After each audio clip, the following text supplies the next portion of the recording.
Hello, good evening, and welcome to the Fatback 4 for this Sunday night. It's still fucking international break. It feels like it's going on about a month now, and I just want the football back. I was quite happy last week to get a break from it, but now it's like, come on, this is enough. But Ireland have won away 3-0 in Luxembourg for anyone that's interested. A grand win, and Stephen Kenny's motoring now, new contract on the way, I'd say, and everything. On tonight's show, I have got, as you can see, I have Kev, I have Seany, and I have Keith. And in this episode, we're going to be looking at the EPL, Premier League 11, so far this season. We're going to give you a Sienna update, because there's an important update. We're going to tell you about the Man on Football show, the proper launch, coming tomorrow night on its own channel as opposed to being on here, and the week ahead on the LFC Daytrippers as well. If you're in here and you're watching, please hit the like button, please subscribe, do all that, leave comments, all the usual, do all that, please. We're going to get into it. We could have some arguments here tonight, I'm going to be honest with you, but we'll see how it goes. Seany has set his team in stone, and would you argue with that, man? I don't think I would, but we'll have a go at it anyway at some stage. Seany, how are you? Good, yeah. I have to say, I'm pleasantly, it's a nice surprise. I genuinely enjoyed watching Ireland play football there. Yeah. Same. It's refreshing. I know we're not going to go too much into international football, but I was lucky enough to be at the game the other night. Well, I don't know what you class it as lucky, but you're really starting to see the benefits of having a coach that has his own way. And I know Kenny's come under fire. He's had fuck all luck since he's come in as Ireland boss. Some of the results he's had snatched away from him. He's snatched bleeding defeat out of the jaws of victory so many times, you know what I mean? So tonight was nice. He played nice football, the last 2 goals as well, especially. So, nice positive thing. And I hope to give him a contract because, to be honest with you, I was having a chat with me brother there. And he said, what makes perfect sense is that he's cheaper than anyone, but for me, he's actually better than anyone else that we can get. Well, the way I look at it is just not, like you said, not going too deep into it, but the squad of players he has and what he's trying to do with them makes sense. They're young, they're inexperienced. All right, they're playing professional football, but they're inexperienced at this level, and it's probably the best time to get them, to try and mould them into something, rather than somebody like a fucking Allardyce coming in and going, "This is the way I play football, and it's horrendous to watch, and you're going to do it." Doesn't do anyone any benefit, either me or you watching it, or the people playing it. So I've watched horrendous football Ireland in the last 10 years. Horrendous stuff, from Trapattoni and O'Neill. Awful. And I'd much rather see a younger side out there trying to play football and getting beaten. Fair enough. But you've seen over the last couple of games, last 4 or 5 games, how they're starting to progress. And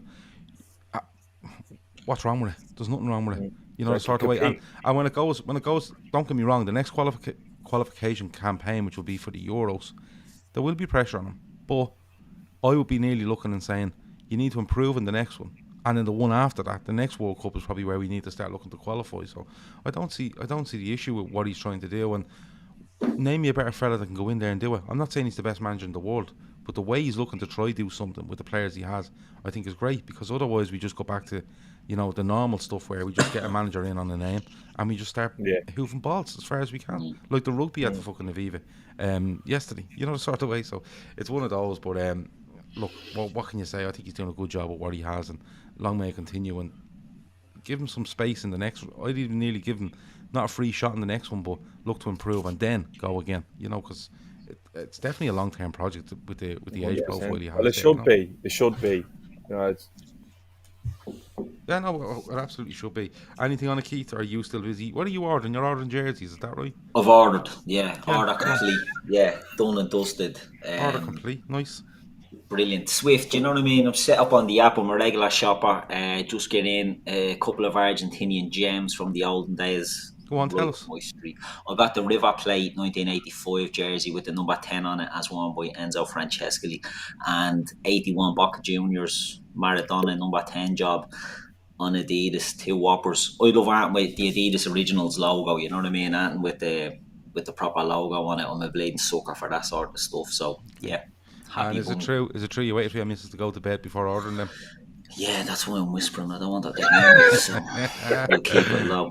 Keep it low. She doesn't watch it anyway, so we're all right. We're golden. Can I just say as well, I agree with what you have said about Ireland. it's, there's no better man out there, as Shawnee touched on, who's going to take over this job. It's the worst panel of players, no disrespect to them, we just haven't been producing players in that I can remember. And Stephen Kenny is the main man for that job. Like, you have to give him time. I think Liam Brady is looking foolish at the moment. We're constantly digging him when the form and the performances are starting to turn. So yeah, give the fella time. But that's not what my gripe is. My gripe is, Gav, I'm not saying there's anything wrong with the intro to the Fatback 4, but I think we've sort of set the bar higher with our man on football intro, and I think we may need to go back to the drawing board for all other intros. Okay, thanks a million, Keith. I've nothing else to be fucking doing myself. I'm just saying. Around sorting out 14 intros. Massive pressure now. Yeah. Massive pressure. Well, you set a standard. It's not me under massive pressure. It's going to be the men that look after the music and the graphics. I'll make. They probably have nothing to do.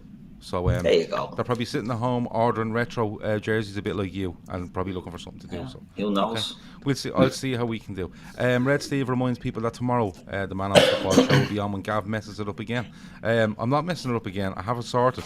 All right, and I'm actually finishing this show to work on it again for tomorrow, but it will be on its own channel. But we'll update with you that later. And it's going to be a belter. It's going to be a belter. We're giddy all day talking about stuff. Based on the conversations that we had on WhatsApp, I really think people will enjoy this one, to be honest with you. Yeah, the Reclaimer asked what score was Ireland. They won 3-0 away in Luxembourg. The Reclaimer. Kev, just before we get into these teams, a good weekend for Irish sport with regards to the rugby and the football. Did you watch both? Yes, I did, yeah. I watched it. Yesterday was massive. I mean, it's not often you can play New Zealand and say that the scoreline flattered New Zealand. And it did. We weren't clinical in the first half. We weren't ruthless when we pushed them back into their 22 at will. And it was the second half. The first try went over in the second half, and then they just put their foot down and went at them. And New Zealand were playing how we used to play. Trying to play on the break, force mistakes. But we were brilliant. All we need to do now is take that into the Six Nations and do it in a meaningful game. It's all well and good doing it in the autumn internationals, but this is the kind of thing that bites us in the arse in 2 years' time when we start talking about. Do you remember back when? And we're going into a quarterfinal of the World Cup against Argentina, and we look foolish again. Yeah. And tonight was. I mean, I'm starting to feel sorry for Kelleher. The poor kid can't catch a break. Between Bazunu playing out of his skin for Ireland and Allison at club level, the poor kid must be banging his head against a brick wall. What must he do? He's up against two brilliant goalkeepers. Great goal for a Corkman tonight, Nogbene. Absolutely delighted for that kid. He's gone from Cork to Limerick to Brentford to Exeter he's at Rotherham now. And his contract is up at the end of this season, so he's putting himself out in the shop window by the performances he's putting in for Ireland. So someone will take a gamble on that kid. But you see, absolutely delighted for him. Can I just say something on that? And it comes back to Stephen Kenny. That kid is raw, has loads of talent, but he's so raw in what he does. Right? He makes bad decisions at times. He's positionally, he's not great at times, but you can see what he has. Now I'm telling you now, if you put a tried and tested manager, as you like to say, at international level, I don't think he gets near it.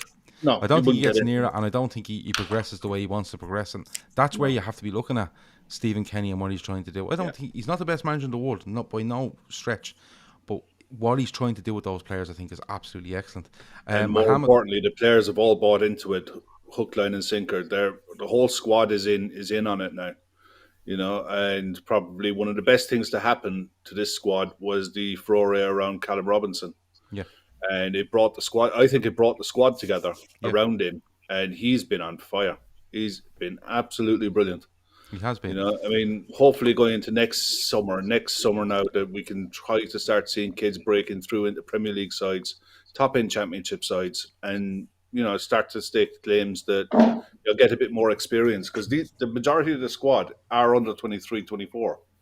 Well, that's the thing. The age profile tells you that if you lead them to progress in 2, 3, 4 years, you're looking at I'm not saying a serious football team, but one that knows each other inside out, and that's half the game at the time. Literally knowing each other, knowing where to be, knowing where each other are, knowing each other's strengths, weaknesses, and being able to adapt. Mohammed Yogi, who's the man that looks after graphics, says, Gav, let's do it, mate, as per Keith. We actually agree. That's reference to him and Keith never agreeing on anything, which is great. And he said, and then he can send that new Maradona Adidas top his way.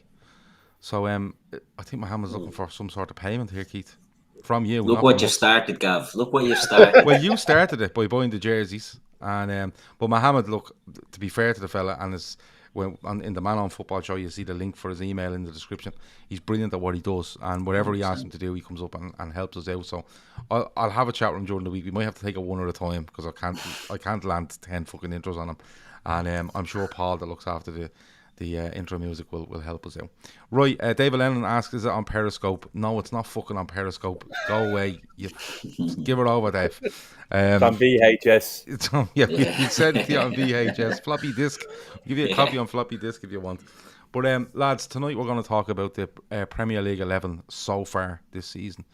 And this came up because we're always talking about what you think of him, what you think of him. He's been all right, and some lads we think are playing great, and others we say, are you sure? And we kind of get into, not arguments, but we get into debates over. So we said, do you know what? Let's do it tonight while the international break is on. So the way we're going to do it is obviously goalkeeper, right back, left back, 2 centre backs, 3 midfielders, whatever way you want to do it, and then 3 forwards, left, right, and centre. So we're going to have a chat over each position. We're going to put names forward, and then we'll come to some sort of consensus with regards to it. I was only messing earlier. Shawnee let us pick 1 or 2 players that might be in his team. So we'll start with goalkeeper. I think it's a very interesting one. Shawnee, I'll come to you first. Goalkeeper of the season so far for you.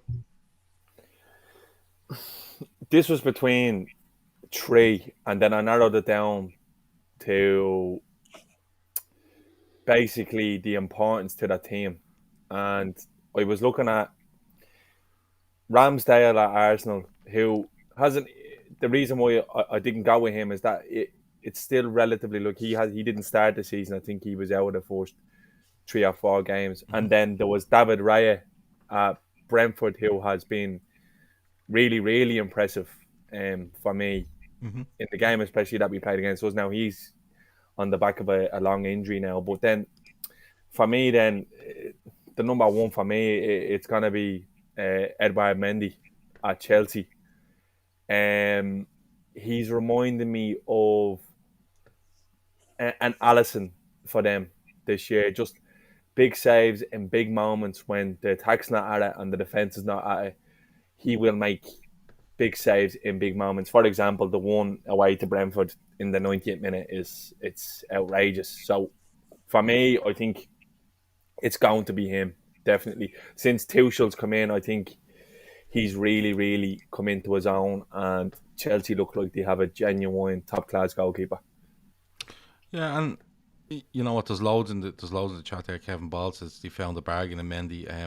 You've seen a couple of other comments coming up there.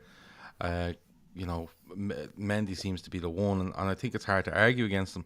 Keith, I think the Brighton goalkeeper's been excellent. Yeah, I think he's been really good, and I have to say, and I'll hold my hands up because I didn't think this fella would be any good, but I think Ramsdale's been excellent for Arsenal, and I think he comes in after they lose their first 3, and he's been there ever since, and he's been excellent because I you know me, I scoffed at the 26 rising to 30 million quid you spend on him, but he looks really, really, really good.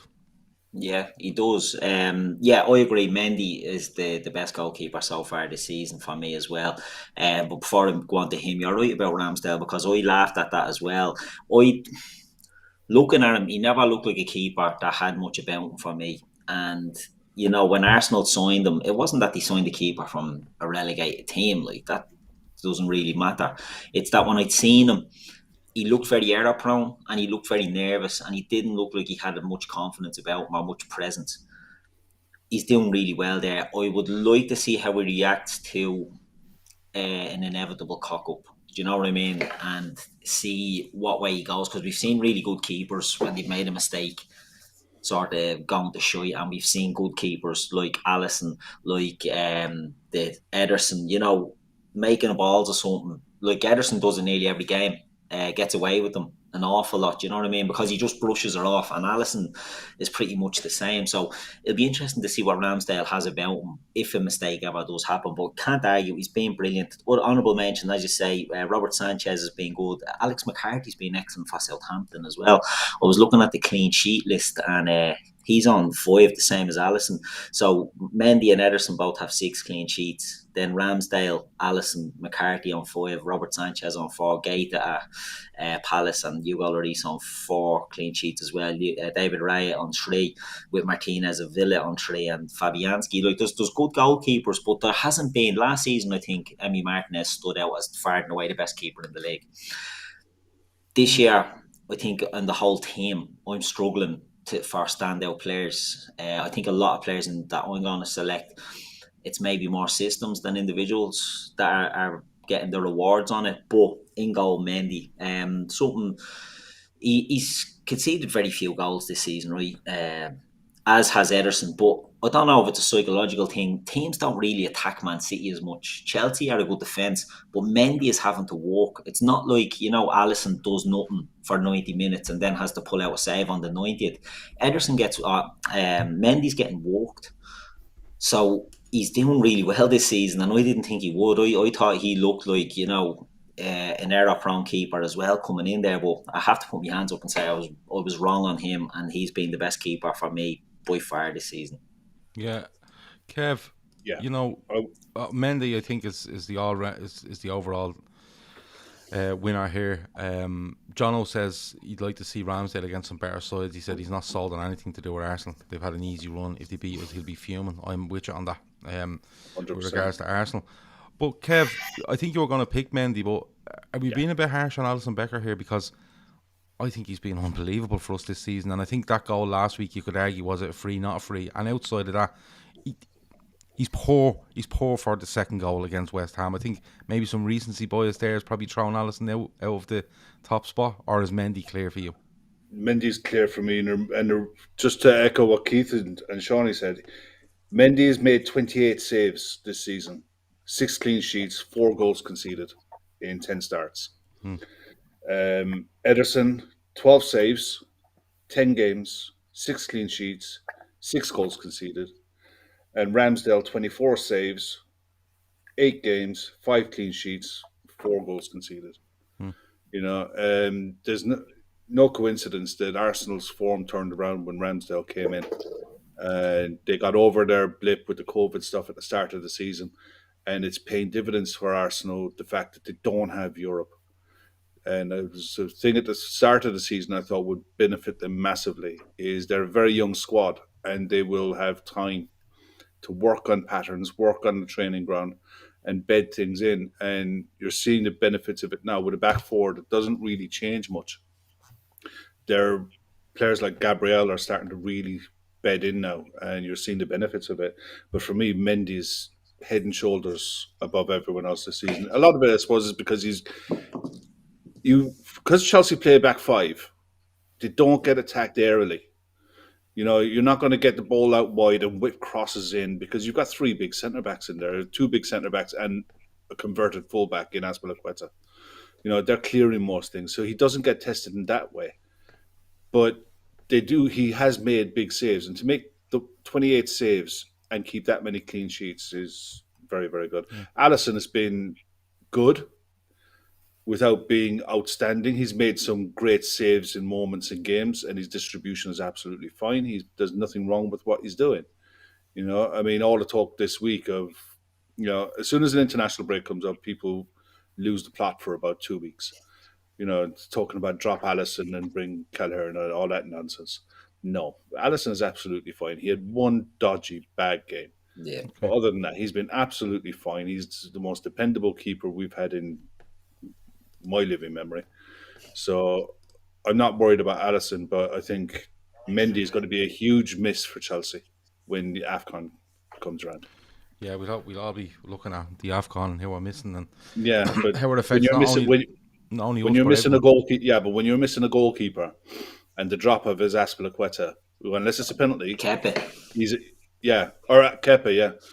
You may as well put Azpilicueta in goal, because unless it's a penalty, it's a crapshoot with them. And if they're conceding that many shots against him, they're conceding goals. Okay. Right. So we're putting Mendy. Mendy goes in for Chelsea as our goalkeeper, and we're going to go. I'm going to go left back first because I think right back could be war when it comes to right back. So let's go to back to Seany. Seany, start us off with the left back, please. For me, another easy one. I think this is a shoe in because I actually think this fella is operating as the best left back in the world at the moment. Joe Cancelo for City. He seemed to have adapted more of a. He seems to become one of their leaders, Gav, one of their go-to. Very much like Trent on our side, you can see there's a dependency on him to create, and he's pushed up. And there's games where he looked like he was playing centre mid, left wing, and he has everything. He has a bit of bite about him. He's really good on the ball, technically excellent. He's strong. That's shithouse snidery. And look, this isn't some sort of leading rough diamond City came across. Like, they paid a lot of money for him, but he's naturally right. He's naturally a right back, but he seems to have found. He's actually gone in and solved City's left back problem, and it's not cost them a whole heap of money in the sense that they thought they were going to have to buy another 50 million defender when Mendy. Well, look, we won't get into that, but when Mendy was no longer available, and Zinchenko is likely to kill it in those big games, and I wouldn't be one who trust. I think Cancelo's gone in there and he's become sort of a general for Man City, and I think he's the standout left back in Europe at the moment for me, and that's only because I feel like Andy Robertson is desperately underperforming. Other than that, but I don't think you could have many arguments against Joe Cancelo going in there at left back. I think he's absolutely quality. I'm not going to agree. I'm not going to disagree. Sorry. I was going to say it. If we fucking, He's looking far around. This fella's looking far around. We're having a discussion about this. No, I'm not going to disagree because I think it'd be ridiculous too. I think it's a good point. I think Andy Robertson, for me, just looks mentally fatigued. Yeah, rather than anything else, and I think that's having a huge effect on him. He's Scotland captain, so he's going to play nearly fucking every game, every minute of every game, unless you can sort something out. And I think that's where he struggled. Keith, any arguments? No, the toss-up I had here was, and it wasn't even a toss-up. I agree with Sean. I think Cancelo was being far and away the best left back, but Cucurella at Brighton honourable mention, excellent. definitely. Yeah, I know he's more of a left wing back or whatever, but I think he's been excellent this season. And in a year when Liverpool fans are debating about whether Robertson should be dropped, do you know what I mean? Just not dropped as such, but we have an option in Simicast there that fans genuinely are saying, look, take Robbo out of the team, because I think he's suffering from the amount of football he's having to play. For us last season, took its toll. He played an awful lot of games, he had to, and now internationals as well. I have a huge baby bonnet with these international breaks, having 3 games in them now. It's just adding the load on the players, and especially the likes of Robbo, who sort of will play predominantly all the minutes. But now Cancelo, I agree with everything Seany said. In Europe at the moment, there's not many better than him, and he got roasted by Mo in Anfield. You know what I mean? But again, every player you can highlight a mistake that they make. Yeah. I think he's been excellent. I think Seany touched on Mendy and he touched on Zinchenko. Zinchenko's a good squad option for them, but he's the centre midfielder that's doing a mixer for them at left full. I know Cancelo's a right back, but he has everything about him. And Guardiola always likes to do that. He done it with Danilo as well. He had Danilo playing left back and he was a right back. He's had Philippe Lam. I know Lam done that before Guardiola got his hands on him. But he doesn't mind playing wrong-footed players on that side. And I think he's comfortable doing that, and Cancelo was such an intelligent player. And Seany touched on the leader. He's becoming a leader of that Man City team, and I think he's been good. Kieran Thorne's found a good shout on there, shout for Tyreek Mitchell. I agree. Crystal Palace have been very good this season. They haven't got the wins on the board, but I think their overall play has been very good. So yeah, he's a good shout for an outside dark horse. Okay. Kev, we're all agreed on Cancelo, Yeah. but Owen Burks is there, Cresswell, Cucurella, Chilwell, honourable mentions. Yeah, Cresswell is your dependable 7 out of 10 fullback who's absolute rock solid. You know, knows his game inside out, won't do anything he doesn't know how to do, and is very good at what he does do. He's your dependable guy. Cucurella, I think, is going to prove to be the boy of the window. I think he's a left mid who can play left wing back. He can play left wing. Centre mid. Yeah, he has it all. This kid He's is going to be so good. when he breaks into the Spanish side, Brighton are going to struggle to keep him. He's a very, very talented kid. I'm not having wing backs at fullback. They're not. They're a different position. If we're lining up this is a 4-3-3, then wing backs don't get in. No problem with Canelo because what Pep Good likes to do, he boxer. likes Yeah. Canelo. Cancelo. he Pep puts his left wing and right wing to stay on the touchline, stay wide, and leave your fullbacks come inside. So he's really comfortable having his fullbacks being on the wrong foot, on the wrong side. It suits his system actually probably better than having a left-footed left back. You know, because he's almost inverted to what we do. We'd have it the other way around, where the wingers cut inside and the fullbacks stay wide to offer support. This season has changed with Trent. But Cancelo, I think he's a phenomenal player. You know, he's a really special player. Very, very good. What wasn't cheap, 50 million quid. He's one of the 50 million quid club. But when you look at what other fullbacks went for that kind of money, he's head and shoulders above the rest of them. Okay. He was already there, wasn't he? And then they were looking at let buy another 50 million left back, but they actually had him already there. The funny thing is, like you'd look at someone like Cucurella and think that he's made to play for Man City. Yeah. And if you are struggling at left back long term, I reckon that he would definitely one day would be looking at. Wouldn't be surprised. You have seen him. You have seen him play. He plays wing back against the home to Arsenal, and he was unbelievable. He actually plays. I think he played a 4 at Anfield, and he plays left back, and he was brilliant again. Yeah, he was brilliant again. So Cancelo off Man City goes into our side there, as you can see. I'm leaving that right back spot until the end. The end of the defenders. Anyway, right, Keith, I'm going to start with you this time. Centre back, please. The only centre-back I have picked so far is a homer of all homers, Joe Matip. I think Joe Matip has been, in my opinion, the best centre-back in the league this season.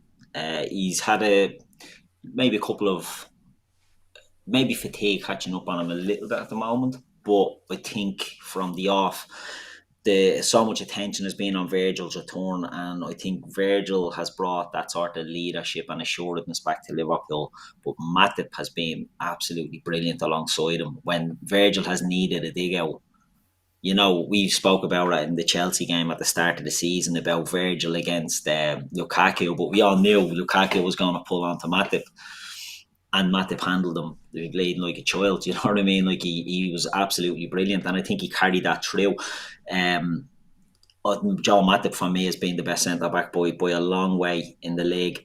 A lot of people were saying about Ruben Dias and all that. I don't think Ruben Dias has been great this season. I think he's not being found out a bit, but I think there was a rush to proclaim Ruben Dias as a Virgil van Dijk level last season, and I never thought he was at that level, to be honest. It's sort of similar to the Harry Maguire thing, but I thought he rushed to get him. I think he's a good player, don't get me wrong, he's an excellent player, but he wasn't at that level.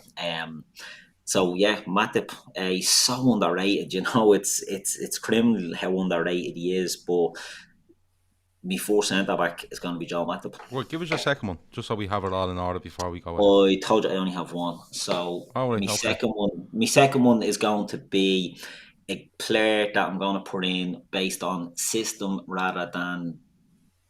No, Alex, I'm putting in Virgil van Dijk. Fuck it. I'm going with Liverpool centre-back here. Because I think Van Dijk has been good. I just think, like Matip, I think they've played an awful lot. We haven't rotated maybe as much as I would have liked at centre-back with those two. But I was going to go with Zuma. It's been what? I think the rotation has actually killed us. I think that's been the problem.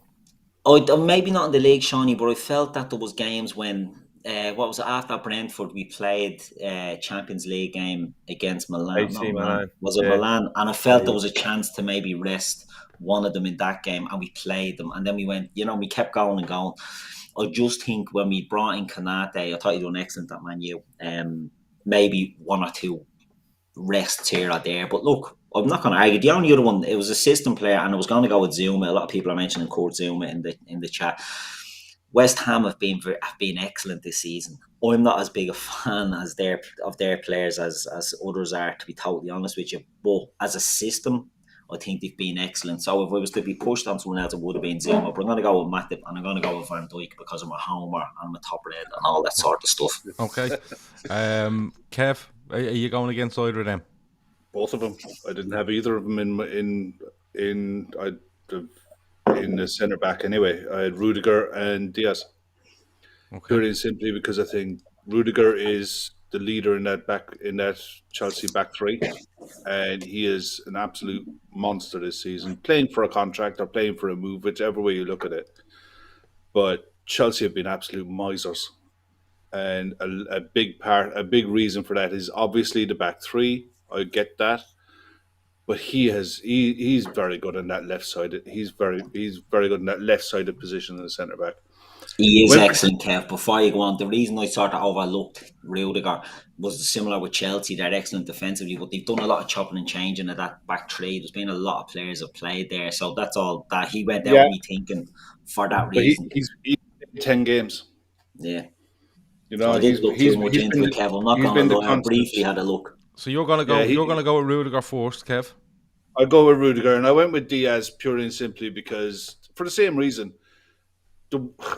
Unfortunately, I think for Matip and Virgil, we're conceding way too many chances, and we look way too erratic in too many games. I don't remember watching Man City this season and think they're erratic in the way they defend, and Diaz is a very composed defender. It doesn't matter who you put next to him; he plays well with all three.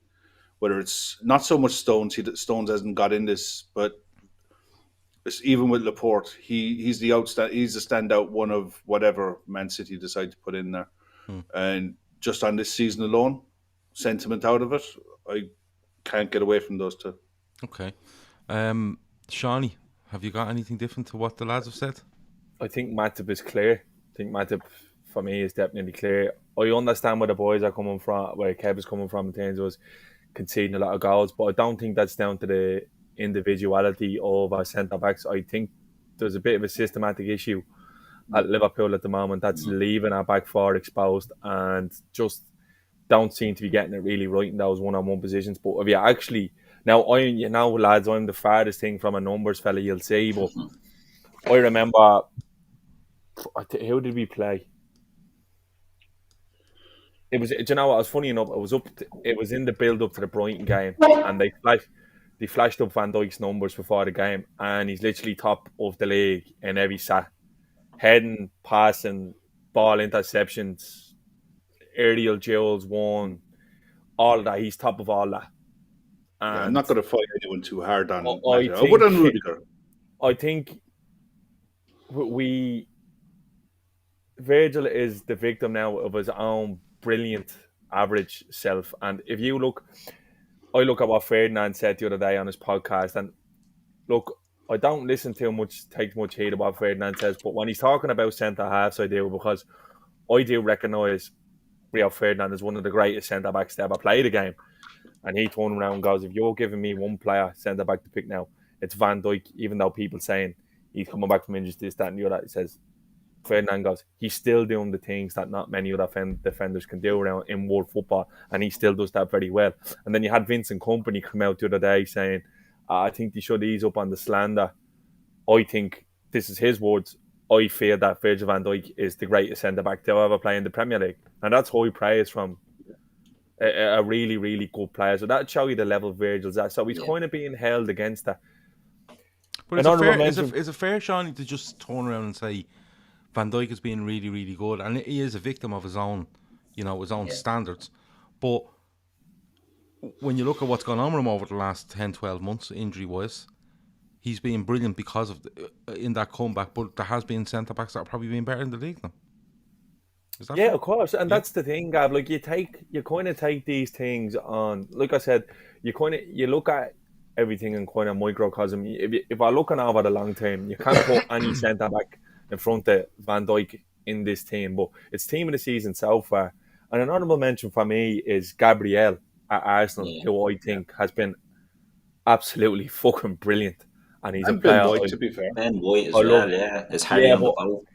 He's carried the price tag a lot better than what other English centre-backs have done. I think Gabriel is sort of the glue there for me, in that he's an aggressive front foot defender. He's absolutely brilliant on the ball. He's a bit of a talker as well, isn't he? But do you know what? Gabriel reminds me of Gomez before the injury in the Champions League winning season. That's exactly what he reminds me of. Seems to be getting around everywhere. Before Gomez breaks his leg in Burnley, he's very, very similar to him. And I think Arsenal have the potential of a really, really promising centre-back partnership. I know they're playing a 3 at the moment, but I do think that eventually they will stumble on something. But look, I wouldn't fight anyone for wanting to put Rudiger in. I agree with you. I think Rudiger has to be a shoe-in. No, he doesn't, because he's playing in a back 3. It would suggest that. Yeah. There's no shoe-in. He's playing in a defensive team, loaded with centre-backs and defensive midfielders. If I'm putting anyone in, and here, like, you can't turn around and tell me that Rudiger's been one of the best centre-backs in the league, but his keeper is one of the most worked.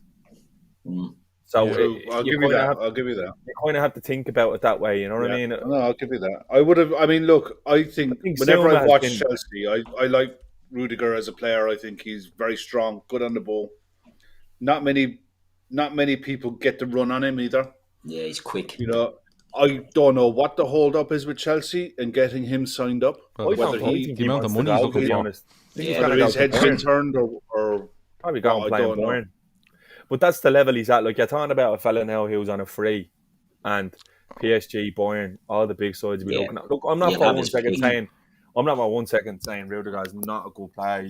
He's obviously very, very good, but I just don't think this season. Did you have your free or two, Shawnee, out of curiosity? Did you go for Matip and Virgil as well, or? I went for Matip and Virgil, but if I was going to put anyone in there, I'd probably put Zuma in there. I think it's been an absolute brilliant bit of business by West Ham to bring him in, and he seems to be marshalling their defence at the moment. Okay. Are we all in on Matip then? Just to confirm. I think Matip's a shoe-in. Okay.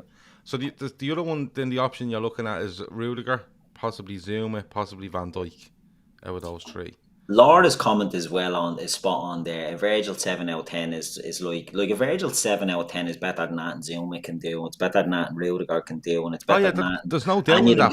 That's not meant to be disrespectful. But you have to look. You have to look overall. I think you have seen parts of Virgil this season where he done something against Brighton. We were at Anfield, and the ball goes over the top, and he literally just he's running with his back nearly turned away from it. He sees the fella coming to him, and he just heads it over him. Just plays football. He's ridiculously good.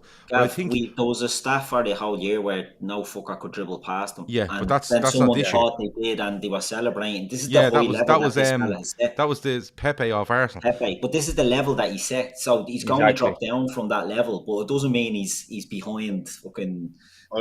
Just think if we're being objective, and I think just judging it on these 11 games so far this season. I don't think he can be in there just purely so. I honestly, to be fair, I can understand Joel Matip and I can get behind that to a point. But you can't have someone with the amount of clean sheets that Chelsea and Man City have had, to be fair. And both sides are, City more than Chelsea because of the system they play. But just on performance alone, I'd have Van Dijk in my best 11 Premier League 11 for what he's done and what he's going to do in the future. But on these 11 games, no, I'm sorry. I don't think we won't fall out over it in any way. No. But the thing is, we'll fall out later. but the thing is, the more you talk here, the more I would lean towards Zuma, because Rudiger plays in the back 3. Virgil van Dijk, although he's an outstanding defender, I think he's been outperformed this season by certain centre backs. I mean, you look at Zuma, you look at where West Ham are third in the league. They beat Liverpool last weekend. They went to Villa and won really well. And like you said, it's a brilliant bit of business, because it's a bit of business Everton should have done 12 months ago and never did after having him on loan. I'd like to put Zuma in there as one of those where you go, you know what, you have to give credit to that side as well, because they are playing a back four, aren't they? And you know, they've been really, really good. I think I'd put Zuma in there, lads. And Gavin, it's important to know. It's important to know here. Like, the title of this show is So Far. Yeah. I'd be happy to bet anyone money that come May, when we're having this conversation, Virgil van Dijk will be the number one name at the top of this list. He definitely will. He will. He will only get back. He's only going to get better. But he did make a rick last night for Holland, and it was very similar to the one that he made for Liverpool, getting dragged out of position into midfield and turning and like realizing that I shouldn't be here, and the game just went on without him. I think he's probably trying, forcing things a bit too much that he hasn't been doing. But I think Seany's right. Once it goes on and that rust goes off and the sharpness comes back in, it will be Virgil by the end. But look, I don't mind. Zuma has been excellent. Rudiger has been good for Chelsea. Just basically, well. We're not telling you that Zuma is a better defender than Virgil van Dijk. We're looking at the performance. We're looking at the performance of 11 games, and I think Zuma's a fair show. So we put Zuma in, right? We put Zuma West Ham have conceded 13 goals. Yeah, but Mendy, Cancelo, Matip, Zuma. So I want to come to the right back now. This is where it's going to get tasty. Kev, I'm going to start with you. Who is your right back pick for this season? It's an easy one. Trent. Trent Alexander-Arnold. No problem. Okay. Didn't even make my shortlist. Really? Yeah. Oh, what do I write down about Trent now? Hang on. Where are you? 9 games, 1 goal, 4 assists, 5 clean sheets. And just going by the numbers, he's easily up there with what you want out of a fullback. Now, the other argument is Reece James plays in the back three, and he's played less games, scored more goals, less assists, but it's a back three. So Reece James is not playing as a wing back for Chelsea. He's playing as a right mid. You know, so well, the way I want this team set up, you have to level that. You can't level that at James and say the same about Trent. I can, because it's look at Trent. Back four, not a back Trent's hardly ever a right back either. But look at Trent's heat map. When he defends, he defends as a right back. When he attacks as a right attacking mid. Well, you say when he defends as a right back. I beg to differ. I was at Anfield a couple of weeks ago, and the fella was literally taking his phone out of a sock when they were breaking on. Yeah, he was. He had no interest in playing right back. It was mad. This is not a slight on that. Look, you can't level that at James and pick Trent. Well, then you can't say that Rudiger can't get into a back three or back four when we're playing. Well, I wouldn't put Rudiger in a back four as the 2 best centre backs in the league. But which way do you want to do it? I mean, off. I love this. No, look, don't apologise to each other. Absolutely hammer each other. I get where Kev is coming from, and don't look again. I mean, the reason Chelsea play a back three is because they're hiding something. It's simple as that. There's no other reason he's playing a back three is because he came in last year. He had to steady the ship. He ended up winning the fucking Champions League. I guarantee you now, if they had been beaten in that final, they wouldn't be playing a back three now, because he would have had more confidence in going with his own system. But now he's kind of stuck. He's stuck with that now because they've won a Champions League. Yeah. So, and exactly, he's gone with that. Like, Tuchel hasn't played this football anywhere else. He hasn't played this type of game anywhere else. I think he stumbled upon this and it's worked for him. I'm with Keith. Like, okay, I'll let you keep making your case for Trent. No, I mean, my simple way is that the way that I've got my team lined up, I need one defensive head, and I've got that in Cancelo. I need one fullback to attack. And I have absolutely no doubt in my mind that the best attacking fullback in the league is Trent Alexander-Arnold. And he's proved that again this season. If you want I'm seeing in the comments there, Trent is trash defensively. Where are I we don't sitting in think the he league? is. I think it's overstated how poor Trent is Well, no, defensively. To be honest. you look at, I mean, these are our fans. These are Liverpool fans, and these are the kids who are supposedly watching him week in, week out. He's rubbish. He's this. He's that. Let me tell you something. Go and look at the numbers. The numbers don't lie. Trent has been caught out a couple of times. He got caught out badly for the Brentford game, and he got caught ball watching for the third goal in our last game. But other than that, he's been defensively sound all season. I've Well, watched Land every Torres single a new game. one down his side as well, in fairness. But look at what he's been asked to do. I think it's a tough one because I What get do you want? I get the, I mean, well, what do you want out of your I get the fullbacks? Reece James stuff because Reece James is literally playing very very high up the pitch in a back five when you actually really look it's a back five, but he's high up the pitch, and Trent. It seems to me that defensively, it's the only stone you can throw at Trent. How is he defensively? You know, and then you look at Liverpool, the chances they've been given away, and I think it's a much more collective thing than an individual thing. I think it's just the way Liverpool are looking to play. With the chances Liverpool are giving up, it's a systematic thing for me because Look again. I'll say the same thing as I said about the. I think when we get to May, you're putting Trent in there. I genuinely do. I don't. And I Robbo. don't- Although Trent's numbers are, they're insane Reece as James it only is. had 6 starts.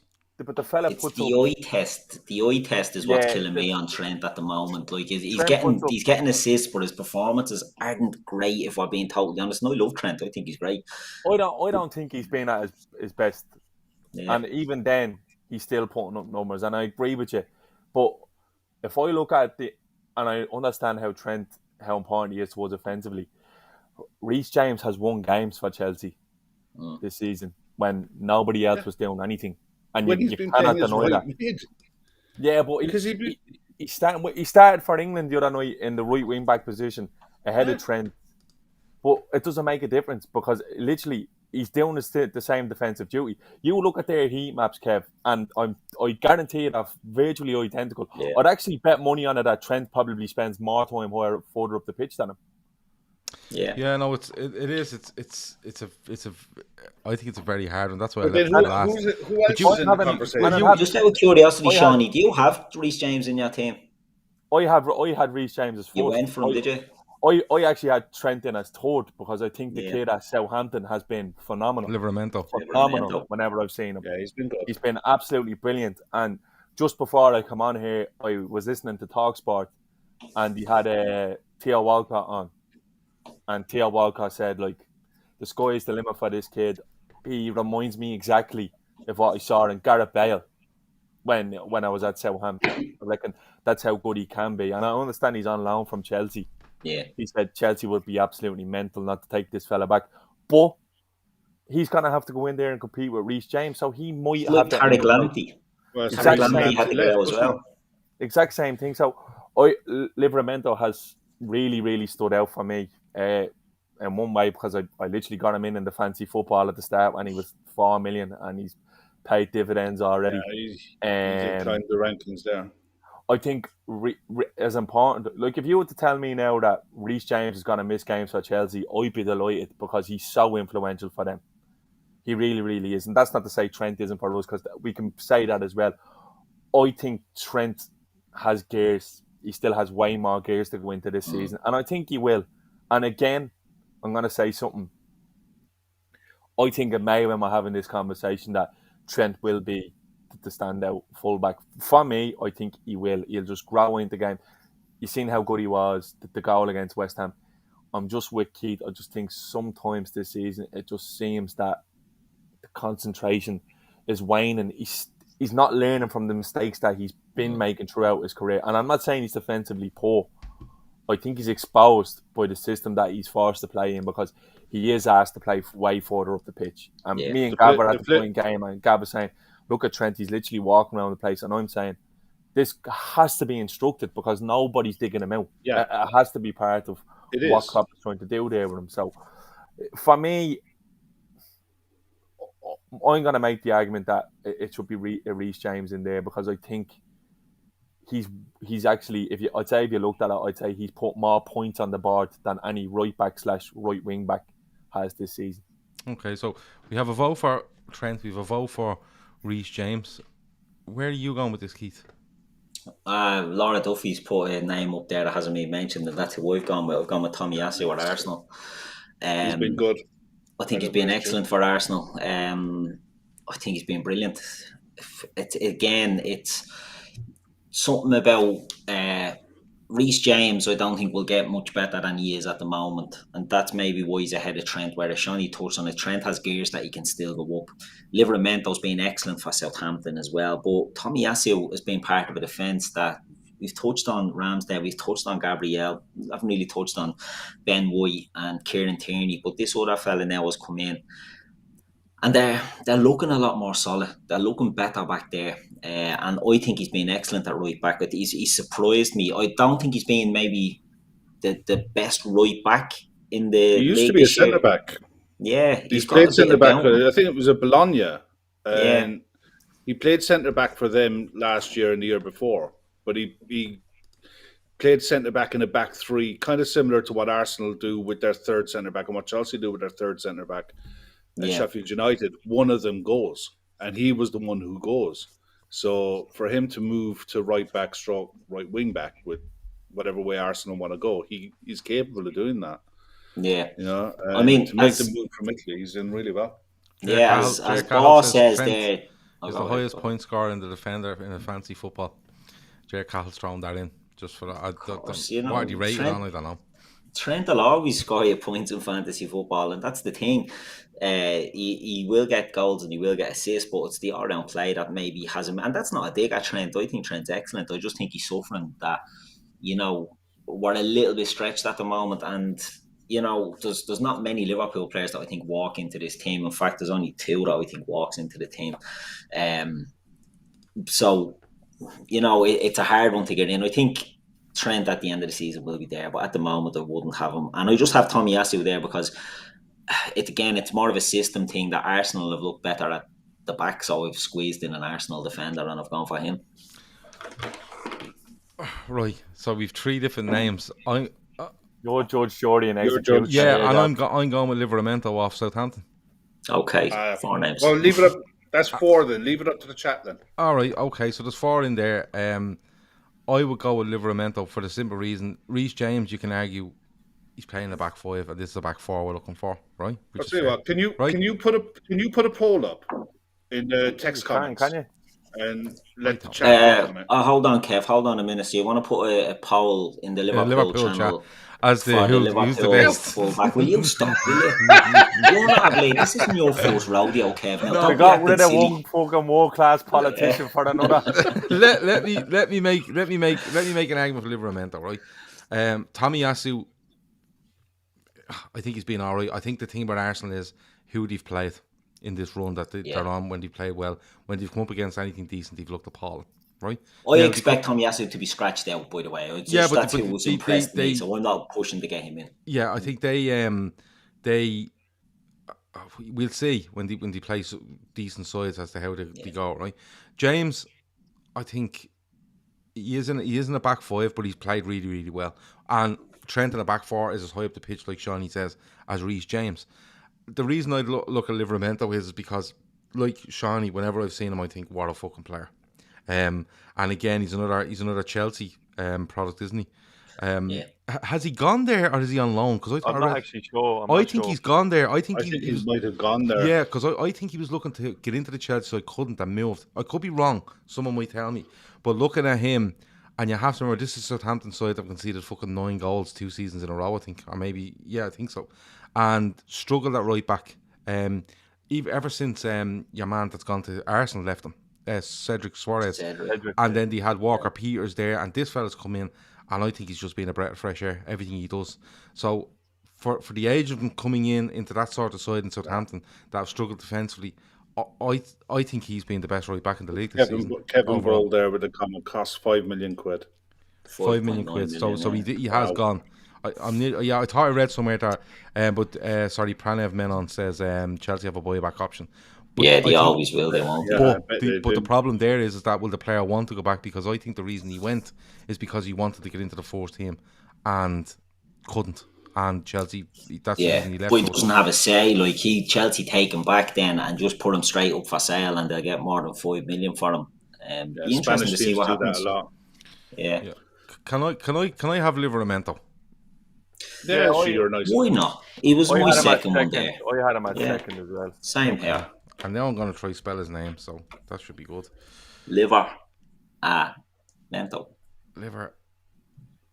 No, Liveramento I have in my head. ER. Yeah. Liv Ramento, I think. it No, is. Livra. Livra. Livramento. Is it? Yeah. Okay. Cool. That'll do me. Liveramento. And I still have it wrong. Fucking hell, Gav. What's his first name? L-I-V-R-A-M-E-N-T-O. Liveramento. Yeah. Yeah, good stuff. Okay. So that's the back five. That's this bleeding count. That's this week's countdown conundrum solved. Yeah. Yeah. Mendy, Liveramento, Cancelo, Matip, Zuma. All right, we're going to have to fly through these. We're nearly an hour in. We've 5 players racking the bollocks. Yeah, but we knew right back was going to be Thorny, in fairness. Yeah, we did. So what I'm going to do is we'll get somebody to give their 3 midfielders. And if one stands out between you all, he goes straight in. And then we can break them down and argue them a little bit. But we'll try fly through these a little bit. Okay? So, Keith, I'll come to you. Give me your 3 midfielders that you have and see if they match up or anybody there. Right. Bernardo Silva, Conor Gallagher, and I'm changing one. Fuck this. I'm going for Rodri. Okay. So, Conor Gallagher, Bernardo Silva, Yeah. and Rodri. Yeah. Okay, cool. I think Rodri's improved fucking immensely this season. I think he settled in nicely there. Okay. Okay. I had Declan Rice there, and I'm giving him Gallagher. He's so overrated. I think he's so fucking normal. I think he's so average, and because he's English, put it this way: if he was Irish, no one would be talking about him. Nah, I don't agree. And you know what? I'm eating humble pie on Rice because I had the same idea as you, Keith. But he's a really good fucking player, and it's becoming more and more obvious every time I see him. One I'll give you there, and I think Conor Gallagher's got to be in. Yeah. Okay. Are you in agreement with that, Kev? Gallagher? Yeah. I had Gallagher in. Okay. I had Rodri in. And I had Tillemans in. Okay. So we're definitely in on Gallagher off Crystal Palace. You have Rodri. I have 2 different ones. Okay, who have you got? I've got Conor Gallagher, Yeah. Declan Rice, and Emile Smith-Rowe. Oh, okay. He's been very good, to be fair. He has been very good, to be fair. And I'd go as far as saying behind Mo Salah, Declan Rice will probably be in the running for Premier League Player of the Year. Because he's English. No, because not because of his play. Not because of his play. Really, he's so average. He's so normal. He's actually. His role has changed massively. Yeah. Don't get me wrong. Just to be clear, I'm not saying he's bad, right? Even though I'm saying he's pretty average and he's pretty normal and he's very overrated. I just think he's overrated in the sense that now because he's English, he's getting shouted. If I look at Declan Rice playing, right, there's so many players. I think Rodri's a much better player on the ball than Declan Rice. I think he can do everything Declan Rice can do defensively. I just don't think Declan Rice is good on the ball. I think there's so many better players in that position than him. But that's just me. That's I'm. But the only if I lose this 3-1, I'm happy to leave. The only argument I would say is, and I think you have got an argument with regards to how overhyped Rice is. I think there is an element of that. I genuinely believe that. But when you look at Rice, what he does, you see, the problem is people make Rice out to be this all-round midfielder that's fucking amazing, and when you go down that road, that's where you lead to overhype, and you're kind of going, "What the fuck are you talking about?" But in this in this West Ham side, the way he's playing, and I said this last week with Moyes, he's trusting himself to play more attacking-minded players than I've ever seen him do, ever. Yeah. He was always a back four. He was always a workman-like middle of midfield. He might have one attacking wide man, but another one was workman-like, and he usually had a big man up front with somebody walking off him, right? But Rice is coming to the fore in this because the responsibility he's getting in the middle of midfield, right, is huge, and he's stood up to it. Now, people will say Souček is this. Souček likes to get forward. Souček likes to get on the end of the ball. Souček likes to be around the edge of the box. Rice is nearly manning that in the midfield on his own, and that's where I think he's come to the fore. Souček is Moises Fellaini.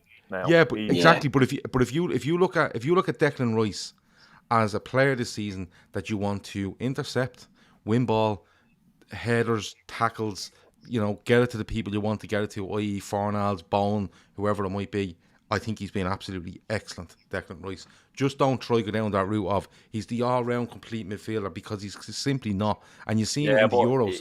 You've seen it in the Euros where... What? I think he's added to his game. I think he's become more box-to-box this season. I think he has, Shawnee, but... goal involvements. And look, I was well on board with this idea of Declan Rice not being that good, because I didn't want him to be that good because of what happened more. And that's just the truth. But you cannot... Every game I've watched that fella play this season, he's ran the game. He's ran the game from start to finish. He's metronomic. He's great passing range. He's mobile. He gets around.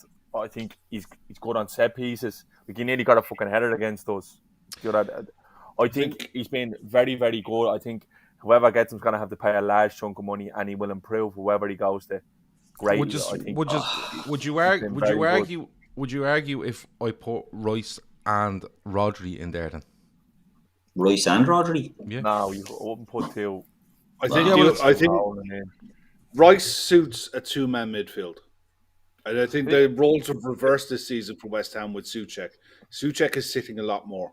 Rice is the one who goes this season. It's like Souček's replaced Noble, hasn't he? Noble's minutes are sort of dried up now. Souček's if you were playing 4-2-3-1 or 4-4-2, then Souček and Rice is an ideal partnership. One sits, one goes, but they can swap in between the two. But I think in the three-man midfield, there are better box-to-box mids. I mean, we've seen this shout. I was shouting in the chat earlier for Bernardo Silva. Yeah, I wouldn't have any problem with Bernardo Silva in over Juri Tillemans. Apart from the fact that he's a shithouse. He's a little shy bag, 100%. But I'd have him in the he's a shite bag if he was if he was our shite bag, I'd absolutely love him. Yeah. Do you know? 100%. And so we're getting loads of players here. So if we're going with we definitely have Gallagher in there, right? So now it's down to, do you do Rodri or Rice, and then do you put somebody like a Smith Rowe and a Bernardo Silva in there with them? Now, just to be clear, I had Rice in my team, and it was more a recognition of West Ham being good rather than Rice individually. I think he's been good as part of the team. So if Rice goes in, I've no issue with that. Do you know, even though we slated him, I've no issue if we go with Rice and Gallagher and we want to throw a third man in there. But then are we all in agreement? Because Rodri has to be your City mid. He's been absolutely outstanding this season. Yeah, but if you were telling me that Rice goes forward a bit more, Rice, not Rice, Rodri. No. I get that. I'm not having Rodri at all. I'm not. What I'm saying is, could you put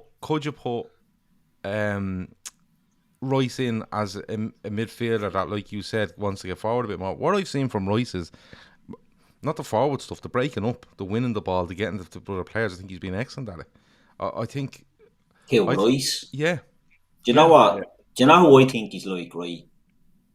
I think he's like Scott McTominay, but he's English.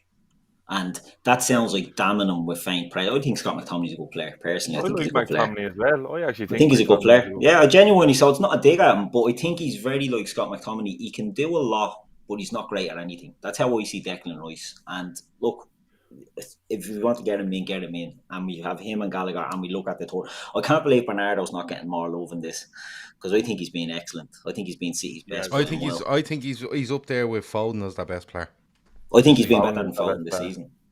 I think he's been better than Foden. I think he's so. Hold on, Kev. Are you all right with Rice? I don't like the prick. But, I know, but we're not. It's not about liking. I know. If this is a popularity contest, I wouldn't piss on Rice if he was on fire, and that's a fact. Yeah, if I have to, I have to. But Rodri has to be your sitter. Gallagher's in there. Rodri's out. Kev. No, Rodri has to be your sitter, and you can play. You can play Rice as your marauding box to box, and your more attacking midfielder would be Gallagher. Hold on a minute. Listen up. You're mad into Chelsea's back five and two holding midfielders. It's Rodri or Rice. There's no way the two of them are in this team. I can't. Do you know what people are saying? He's a winger. Smith Rowe. I thought he'd be much more in the attacking three as well, personally. What a would have, player. He's a great would have talent. put him as behind a number 10 behind a striker if you're going to put him anywhere. Jono says, Shawnee looks pissed off. No, do you know what? I'm not, because look, I'm eating humble pie on Rice, because I'm the same as Keith. I kind of thought, oh no, I don't get it. But to be honest with you, like, he's the only player from that England Euro squad that hasn't fell apart. Yeah, he has kicked on, to be fair. He's really kicked on, and he's so influential for them, and they look like genuine contenders now by top 4, I think. And I think they only really fell away last year because he got injured in that top 4 race, if you remember. Because when he got injured, they couldn't buy a win. They could not buy a win. I think he's been very good. I think he's the only thing that I can't pick Rugby, because he just looks like he's running around with the handbrake on all the time. Honestly, he's not mobile at all. Well, lads, I think the Spanish element of it, it's the way they play. It's like Busquets. Do you know what I mean? He wasn't the quickest, but his play with the ball, his positional blows sense everyone is else. Having Royce and Rodley is like having pasta and fucking Royce in one bowl. Yeah. It's just double There carbs. you go. Well, lads, overkill. I think a very fair midfield over this season will be Gallagher, Royce, and Bernardo. I think that's a very fair midfield. And I'd actually tempt you, Shawnee, to look at Smith Rowe as more of a forward. No, because I have. You have the forward sewn up there. Well, it's a player I'm in love with, the little fucker, and he's going to be a thorn in our side for years to come. I'll get on to him next. Yeah, no worries. But look, let's go Gallagher, Royce, and Bernardo. But the thing is, like, if you're in the chat or if you're listening to this afterwards, make sure you go in, put a comment in, and give us your team, because the lads are throwing out all sorts of stuff. We're trying to come to some sort of agreement, so I'm trying to be fair on everybody there with Gallagher, Royce, and Bernardo. Right? Well, so, I'd agree that Smith Rowe is he's more of a 10 than an 8. Yeah. So I'll concede on that. Okay. Gallagher has been brilliant, to be fair. He has been excellent. Yeah, we haven't given that fella any thought, and he was the shoe-in. Unanimous among all of us. Yeah, that's the thing, I suppose. Right. So that's what it looks like at the moment. So we've Mendy in goal, Livramento right back, Cancelo left back, Matip and Zouma centre back, Gallagher, Royce, and Bernardo in midfield. So now we go to forwards. So Shawnee, I'm going to start with you on your forwards. Hit me. So the one that's going to be on 100% of the lists if you're doing this now is Mo Salah. We don't even need to get into that. The best player in world. Is anyone disagreeing with Mo Salah as a front man? No. Right This, hand side. Far and away the top scorer and assist, isn't he, in the league? Yeah, right? There can be no argument. For me, this is a tricky one now, because I don't actually rate him. I don't rate him as a player, really, but similar to Reece James, it's his impact. And centre forward, I'm going to go with Mikel Antonio. Look, I'm not saying this fella is one of the best centre forwards in the Premier League, but in the first 11 games, he's been really fucking good. He's been a handful. He's really made it difficult for whoever he's played against. Even with us, he wasn't great, but you can tell it's just a nightmare to play against. And he's putting up numbers. He's scoring goals. And then on the left wing, for me, it's Phil Foden. In a Man City team full of 60, 70, 50 million players, he has literally become the go-to man. He's that talisman. I think the kid is unbelievable. Look what he does. Look what he does in the biggest game of the season at Anfield. When Salah grabs the game by the scruff of the neck with a brilliant assist, one of the best goals you'll see all season. That kid is having the same impact for Man City. But it went so much that Ibaka joint man of the match that day. And if you look at him in every other game, he's just been brilliant. He's absolutely unbelievable. And I love watching him play. And I really wish he didn't play for them, because I can't see him ever going away from there. And I just know for years and years, he's going to haunt us. Yeah, if he didn't play for them, he'd play for the other shower in Manchester. Yeah. So, you know what I mean? Just leave him where he is. Poisoned. Yeah. For me, I'm going Foden, Antonio, and Mo Salah.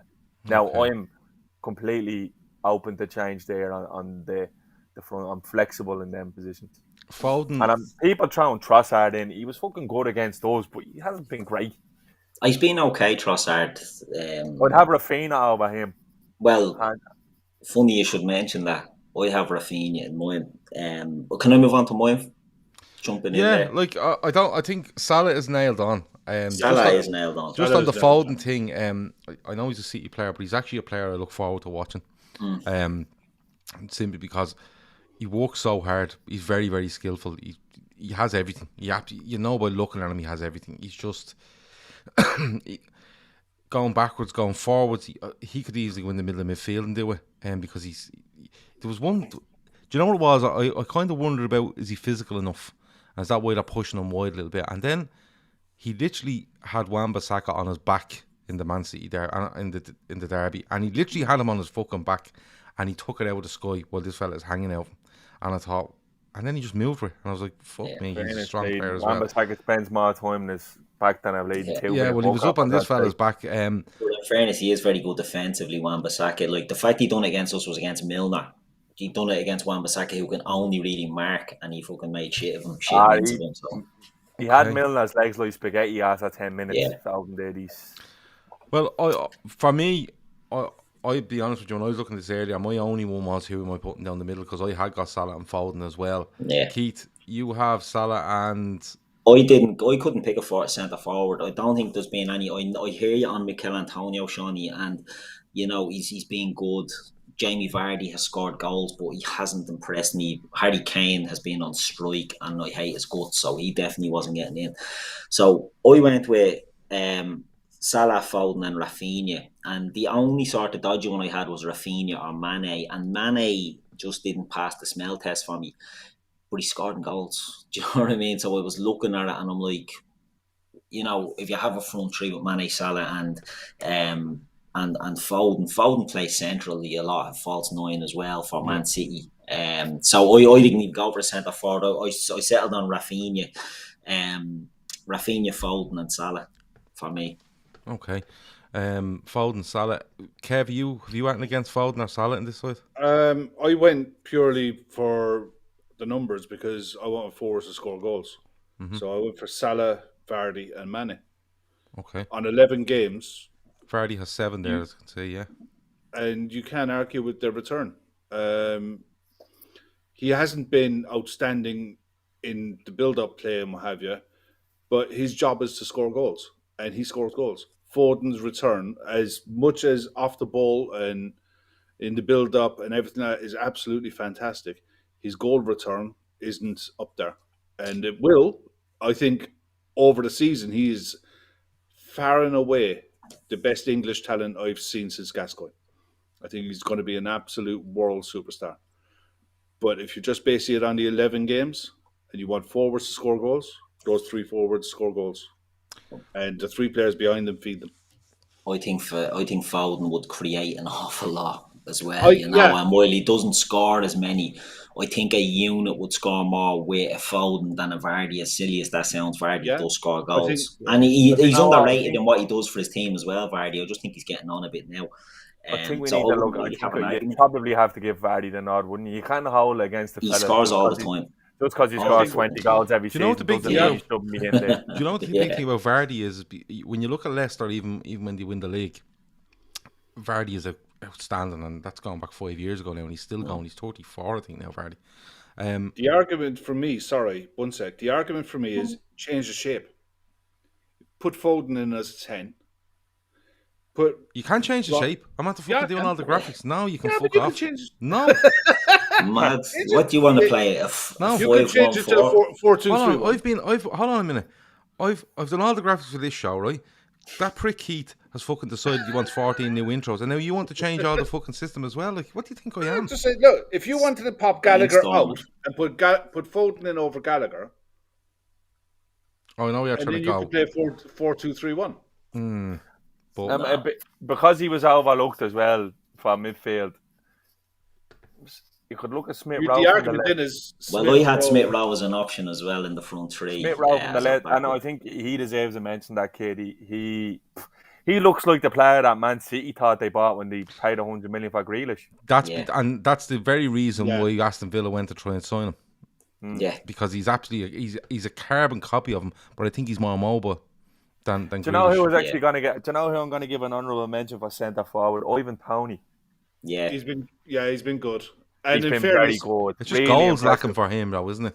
When you're playing in but a newly promoted team, I think you're not going to get 20 goals, but his play has been very good. Fantastic, though. His all-round game is brilliant. The way he brings players into play. I thought he was about 6'4" after watching him, but the fella's only 5'10". He's 5'10", yeah, 5'11", yeah. He wins. He's won more balls in the air than any Premier League striker. Yeah, he's really impressed me, to be honest. Someone would show that when we were linked with him, I was getting a bit horny, to be honest. I think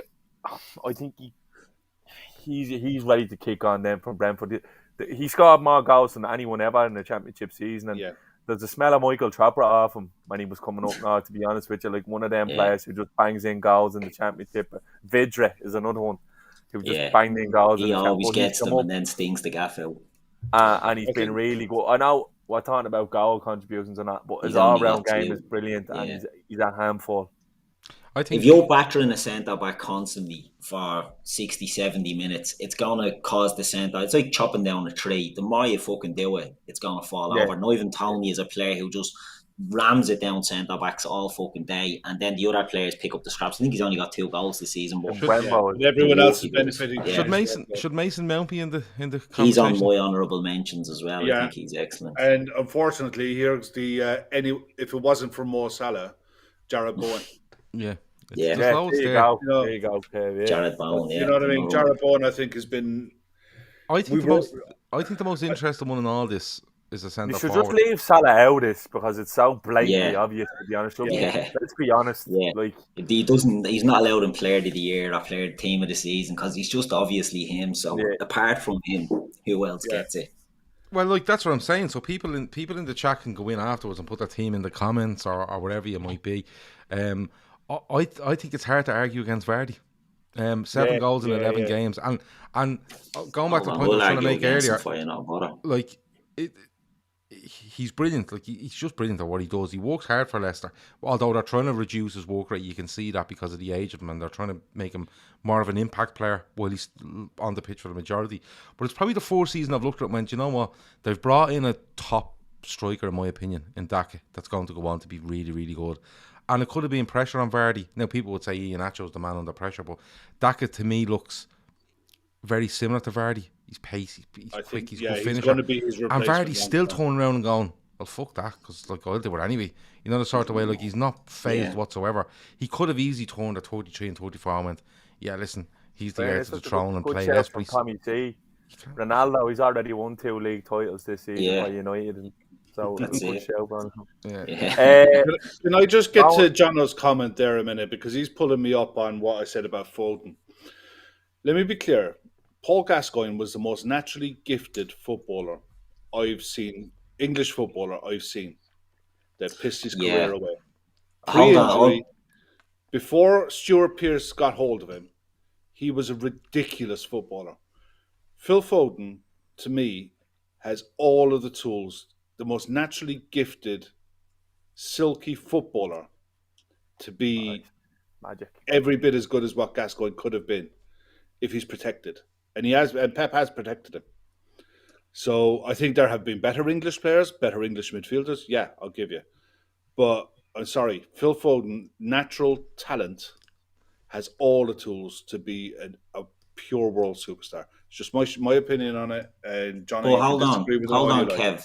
Jono isn't querying Foden, he's querying Gascoigne, which I think is a bit ridiculous. I think Gascoigne is the most talented English midfielder possibly ever. He's certainly not a myth. Paul Gascoigne was amazing. Do you know what I mean? Steven Gerrard was a great player, don't get me wrong. Steven Gerrard worked his bollocks off to be a great player. Paul Gascoigne was a ridiculously talented footballer. And anybody that's seen Paul Gascoigne playing in the late 80s and the early 90s, this fella was fucking scandalously good. Yeah. Natural talent. Paul Gascoigne was better than any other English player in the last 20 years, by a mile. 30 years, 35 years. Sadly for Paul Gascoigne, this generation, including myself, he's more synonymous for showing up the round mouth gaff for the fishing rod and a pack of and a box of KFC. So people don't realise how good of a player he was. Like, and don't take. Sorry, Shawnee. Sorry. My old lad's a sport fan, and he compares everyone to Gascoigne, which would tell you all you need to know. Yeah. Yeah.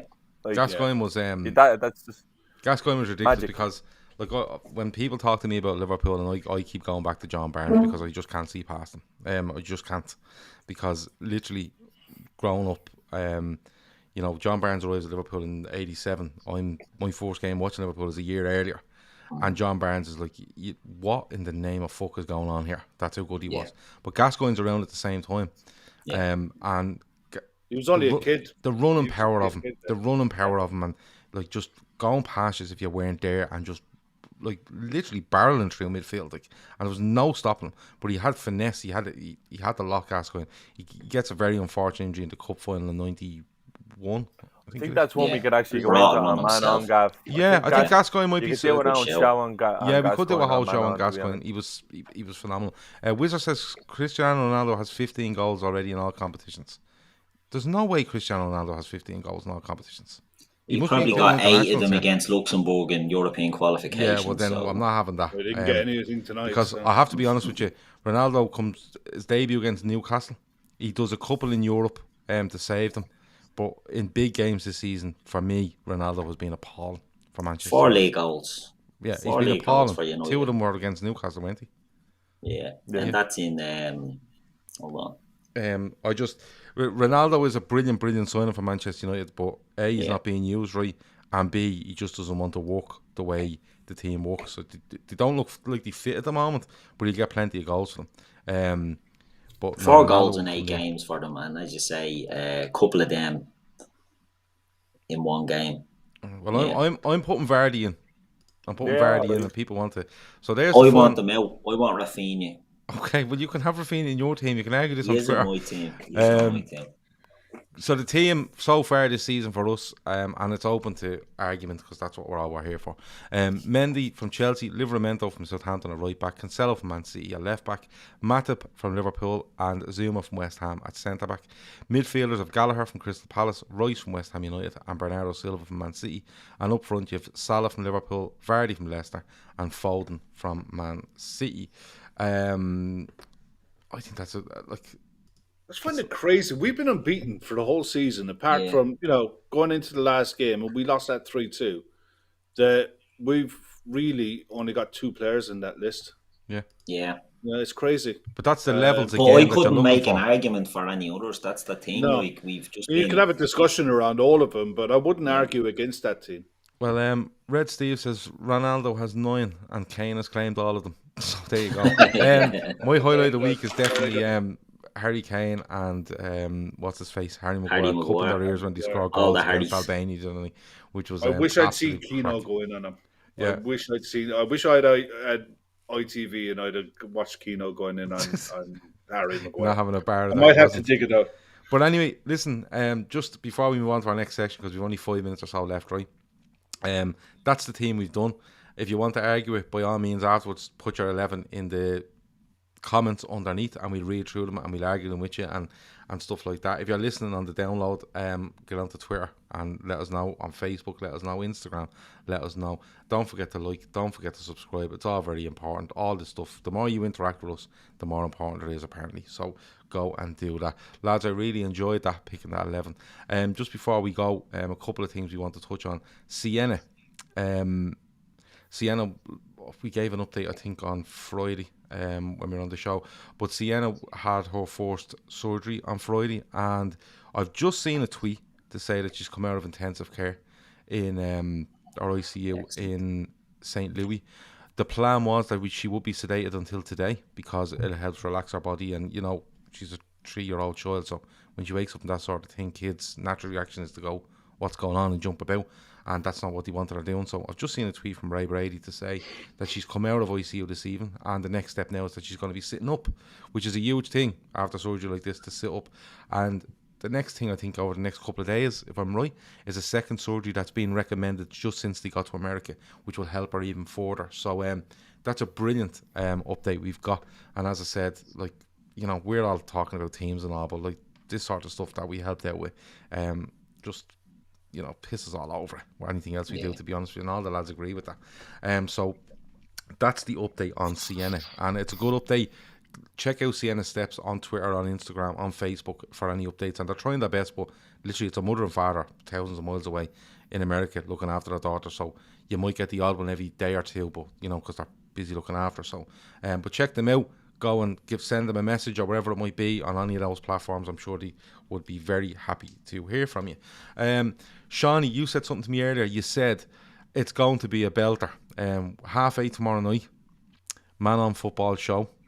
Our first one on the Man on Football show channel. Right, and it's going to be deadly, isn't it? Yeah, I'm genuinely, like, it came together quick. This one didn't really, it just kind of came there. And will we tell them what we're going into, or are we going to leave them waiting? Sure, you might as well. If someone robs it, they rob it. Look, we're going to be looking at R9 tomorrow night, and kind of the time between France 98 and the World Cup in 2002, and how it was kind of a Royal Rovers full circle story. I can't wait for it because look, there's so much to get into it. Like, this is our flashback segment that we're going to be doing once a week. Like my first footballing hero. Like, everyone wanted to be Ronaldo, and the real Ronaldo. Let's not get it twisted. How many people, when you were growing up, how many people do you know that actually had that silly haircut? I remember when I was living in Bristol. I know a few kids. I remember seeing a few. As soon as we got knocked out at World Cup, there was that haircut was going around everywhere. Yeah, it was mental. Yeah, there's got to be a story behind that. There's just so much around it, and it's a brilliant story, and it's his legacy now, really, isn't it? Like, that's kind of what when he leaves, that was what he'd be most remembered for, I'd imagine. But we're going into other stuff, Keith. We're going to be educated tomorrow night, I reckon, big time. Well, we are. Well, the whole idea behind that is for us to talk about stuff that we know about, but then when we research it, we find out stuff. So we're being educated, saying because listen, we don't know everything. Far from it. Seany is going big on Ronaldo. And 98 to 2002. I'm going to be giving you updates because International and Elgin City, two teams that we picked to follow this season, had wins over the weekend. Yeah. Unfortunately, Venlo were beaten today in Holland. In fairness to Venlo, it's their 6th or 7th game on the bounce that they've been beaten in, Gav. So I can't believe you picked this one. They must try hard. It's going to bring us misery. Yeah, I know, but the misery is good. The misery is good. I stuck a couple of quid on a International and Elgin double, and it came up, and I was like, "Oh fuck it, it's all gone on." Venlo lost it, but we're going to give you updates on them and how they got on. You know, I'm only telling you, but we're going to go in a little bit more detail as to how they got on, and then Keith, we're going to look at one to watch. That's going to be a segment for us as well throughout the season, and we're going to pick on Barcelona tomorrow, aren't we? We are going to pick on Barcelona tomorrow. Look, we've done shows in the past, Gav, where we've spoke about talents. We've done the scouting stuff at 5 yards. It's stuff that we're all interested in. But the idea now is that in the Man on Football show, where we're not looking at Liverpool, we're looking at everything. We're going to look at players that are up and coming. And there's Barcelona, for all the shite that they're in at the moment, there's huge talent still coming through there. And we're going to talk about one or two in particular. And that's going to be good as well. Like, we could probably do the Man on Football show for about 8 hours tomorrow. Yeah, we could. But we're going to squeeze it all in. I might buy a lot of cans just sit there watching that bleeding Ronaldo YouTube video on just do a live reaction for it. Do you know what? We actually should do that. We should do that because I'd imagine we all be laughing at the Carry On album. Red Steve reckons Seany still manscapes his bit with Ronaldo's haircut. Red Steve, I need to talk to your sources because they're scarily accurate, mate. But look, it's going to be, if you're in here and you haven't subscribed already, the link is in the description. Type in Man on Football show into YouTube and you will get it. We're working on getting them released as audios as well. We're hoping to have that set up tomorrow. If not, I will keep it because I have the file anyway. And as soon as we get the audio stuff organised, which will be available on Spotify, Apple Pods, Google Pods, wherever you get them, we will put all the back catalogue in. If the back catalogue could be 2 because we might get it done by the end of this week. But we promise to keep them all and put them all out, so you will have another channel to follow on your podcast feeds as well. But look, it's going to be a cracker. The rest of the week, The forum, I'm not too sure on tomorrow night because it's international break and we usually debate stuff around Liverpool, which is not an awful lot happening, so we'll have to wait and see on that. We're off on Tuesday, I think. We're back on Wednesday with the midweek fixture, which will be the closure of the international break. We're going back Premier League years, episode 2. Another quiz on Wednesday night. Carnage on Thursday. Friday, I think myself and Kev will be back, hopefully, with Sports Unplugged. And then we're into the weekend's football. So it'll all be good. But genuinely, keep Sienna in your prayers. Make sure that you go and you subscribe to Man on Football Show, because as the lads have explained there, it's going to be football from all over the world, looking back at stuff, looking forward at stuff, and picking and just educating ourselves, I suppose, more than anything else as we go through it. Anything else before we go, Shawnee? No, all good. Good stuff. Brilliant All update on Sienna. Good show tonight. Really enjoyed it. Yeah. All come out still, mates. So that's a win in my book. Yeah, makes a nice change. Keith, anything else before we go? Now, just looking at the team there, isn't it mad how, with the exception of Salah, and we touched on it, apart from Salah, he's got like 17 or something goal contributions. The next has 9. There's been no real standouts except for Mo Salah this season, and it's just been one of them years. It's been sort of systems and teams doing well, but apart from Mo, there's been sort of nothing sexy happening. So long may it last. Okay. Mo's the king. Let him get there. You just want Salah to be the sexy one all season. Nobody else. Who wouldn't? Good stuff. Kev, anything else before we go? Yeah, it's a quick shout out for Chris Brack. He had a long day today. Went and seen the LFC women win 2-0 away at Durham. Yeah. Massive game for the Lady Reds. And by the looks of the pictures I've seen, Chris had a great time up there. So good stuff. Went top of the league. I'm sure he's got to be putting some stuff out later in the week. And yeah, we're hoping he will. Top of the pops, fair play to them. Yeah, they're flying now. They just need to keep it going. And but the thing is, only top goes up. So yeah, that's it. Your woman's doing great for them, isn't she? The Irish girl, Leanne Kiernan, came in and she's banging in goals. Yeah. You love to see it.